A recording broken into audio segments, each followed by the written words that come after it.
जय श्री कृष्ण दोस्तों। आज हम 5वां अध्याय पढ़ने वाले हैं भगवद गीता का। ध्यान से सुने। अर्जुन बोले, हे कृष्ण, तुमने पहले कर्मों का त्याग करने को कहा, फिर कर्मों की प्रशंसा करते हो। इन दोनों में जो अधिक हितकर है वह एक बात निश्चय करके बताओ।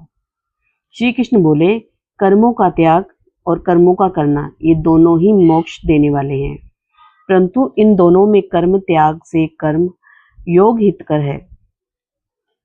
जो किसी से द्वेष नहीं रखता, ना किसी पदार्थ की इच्छा करता है, वह सन्यासी है। ऐसा पुरुष संसार के बंधनों से छूटकर जाता है। सांख्य और योग को मूर्ख लोग ही पृथक पृथक कहते हैं, पंडित नहीं कहते। जो इन दोनों में से एक में भी अच्छी तरह स्थित हो जाता है, उन दोनों फल प्राप्त करता है। ज्ञान योगियों को जो स्थान मिलता है वही कर्म योगियों को प्राप्त होते हैं। ज्ञान योग व कर्म योग एक ही हैं। कर्म योग के बिना संन्यास का प्राप्त होना दुस्तर है। कर्म करने वाले मुनिजन जो ब्रह्म प्राप्त होने में विलंब नहीं लगता, कर्म योग युक्त शुद्ध अंतःकरण वाला, मन तथा इंद्रियों को जीतने वाला, संपूर्ण प्राणियों में अपनी आत्मा को देखने वाला, कर्म करता हुआ भी कर्म फल से लिप्त नहीं होता। योग युक्त तत्ववेता पुरुष देखते हैं, सुनते हैं, स्पर्श करते हैं, सूंघते हैं, खाते हैं, चलते हैं, श्वास लेते हैं, तो भी यह नहीं मानते हैं कि मैंने कुछ नहीं करता। वे बोलते हैं, त्यागते हैं, ग्रहण करते हैं, परंतु यही मानते हैं कि मैं कुछ नहीं करता, और यह मन धारण करते हैं कि इंद्रियों की अपने अपने विषयों में बरतती है। जो प्राणी ब्रह्म में अवर्पण कर संग को त्याग कर कर्म करता है, वह पाप से लिप्त नहीं होता। जैसे कमल पत्र पर जल नहीं ठहरता, योगी जन शरीर से, मन से, बुद्धि से तथा इंद्रियों की आसक्ति से रहित होकर आत्मशुद्धि से के निमित्त कर्म करते हैं। योग युक्त पुरुष कर्म फल त्याग कर मोक्ष रूप शांति का लाभ करता है, और जो योग रहित है वह कर्म की इच्छा के बंधन में पड़ जाता है। सब कार्यों को मन से त्याग करके प्राणी वन द्वार इंद्रियों की देह रूपी पुरी में ना कुछ करता है और ना करता हुआ आनंद पूर्वक रहता है। परमेश्वर किसी कर्म में प्रवृत्त नहीं करता, कर्म और कर्म फल को उत्पन्न नहीं करता, से सब प्रवृत्ति द्वारा होता है। परमेश्वरी किसी के पुण्य तथा पाप को नहीं लेता।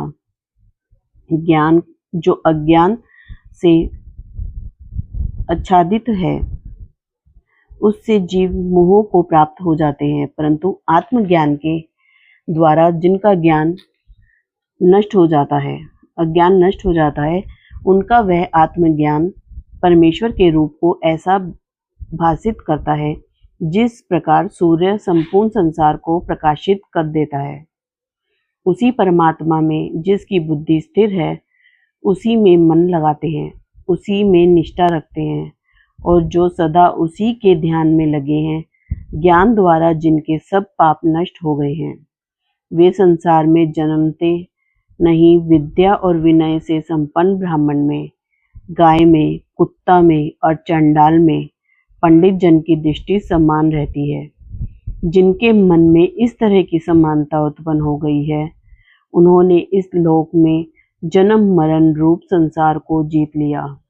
क्योंकि ब्रह्म निर्दोष और सर्वत्र समान है, इसलिए वे ब्रह्म को प्राप्त होते हैं। जो प्रिय पदार्थ को पाकर प्रसन्न और अप्रिय को पाकर खिन्न नहीं होते, ऐसे स्थित बुद्धि वाले मोह रहित ब्रह्मवेता को ब्रह्म स्थिर जानो। भारी पदार्थों में जो चित्त को आसक्त नहीं होने देते, वही आत्म सुख का अनुभव करता है, और ब्रह्म में अंतःकरण को मिला अक्षय सुख मोक्ष प्राप्त करता है। वे इंद्रियों के स्पर्श से जो भोग देते हैं, वे वस्तुतः दुखदायी होते हैं। उनका आदि भी है और अंत भी है। हे कांते, ज्ञानी लोग ऐसे भोगों में रत नहीं होते। शरीर छूटने से पहले जो मनुष्य काम और क्रोध के वेग को सहन करने में समर्थ होता है वह योगी और सच्चा सुखी है। जो योगी आत्म सुख से सुखी, अंतरात्मा के आनंद से आनंदित और अंतर ज्योति से ही प्रकाशित है, वह ब्रह्मरूप होकर ब्रह्म निवारण मोक्ष को प्राप्त होता है। पाम जिसके नष्ट हो गए हैं, कुबुद्धि दूर हो गई, मन को जिन्होंने वश में कर लिया, जीव मात्र का जो हित चाहते हैं, ऐसे योगी को ब्रह्म निवारण प्राप्त होता है। काम तथा क्रोध जिनमें नहीं है, मन के वेग को जिसने रोक लिया है, ऐसे आत्मज्ञानी योगियों को ब्रह्म निवारण सहज ही प्राप्त होता है।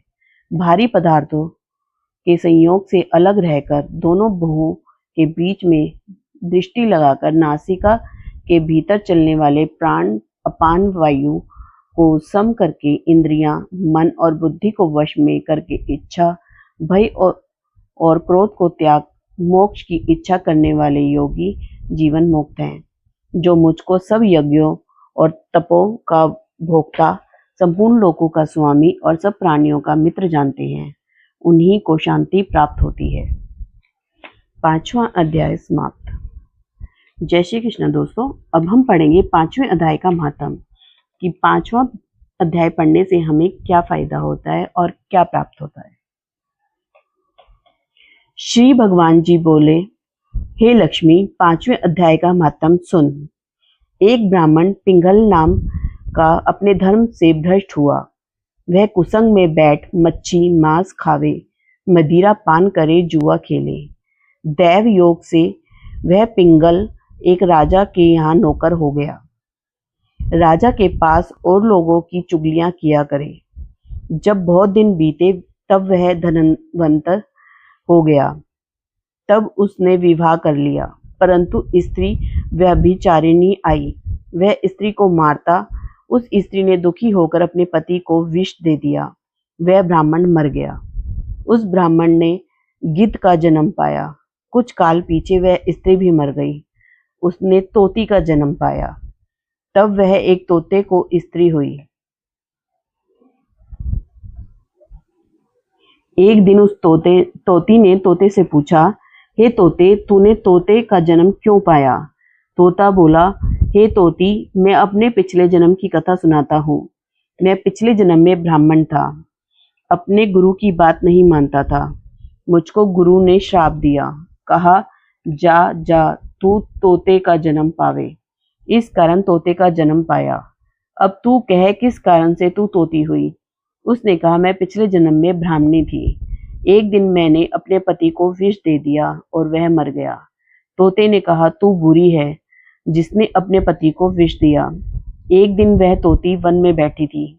वहां गिद्ध आया। तोती ने उस गिद्ध को पहचाना और वह गिद्ध तोती को मारने लगा। आगे आगे तोती और पीछे पीछे गिद्ध। जाते जाते तोती एक शमशान भूमि में थक कर गिर पड़ी। वहां एक साधु का दाह हुआ था। साधु की खोपड़ी वर्षा के जल के साथ भरी हुई थी। वह उसमें गिरी। इतने में गिद्ध आया और तोती को मारने लगा। उस खोपड़ी के जल के साथ उसकी देह धोई गई और दोनों आपस में लड़ते लड़ते मर गए और अदम देही से छूटकर देवदेही पाई और विमान आए, जिन पर बैठकर दोनों बैकुंठ को गए। वह खोपड़ी एक साधु की थी जो गीता जी के 5वें अध्याय का पाठ करता था। वह परम पवित्र था। उसके जल में दोनों पवित्र हो गए। जो प्राणी श्री गंगा जी का स्नान करके श्री गीता जी का पाठ करते हैं वह बैकुंठ को जाते हैं। जय श्री कृष्ण दोस्तों। यहाँ हमारा भगवद गीता का 5वां अध्याय और महात्म समाप्त होता है। छठे अध्याय के लिए मेरे चैनल को सब्सक्राइब एंड लाइक करें और मुझे इसी तरह सहयोग और अपना प्यार देते रहें। अगर आपको मेरा भगवद गीता का पाठ अच्छा लगा और आप कोई और पुस्तक पढ़ना चाहते हैं तो उसका भी कमेंट में बताएं।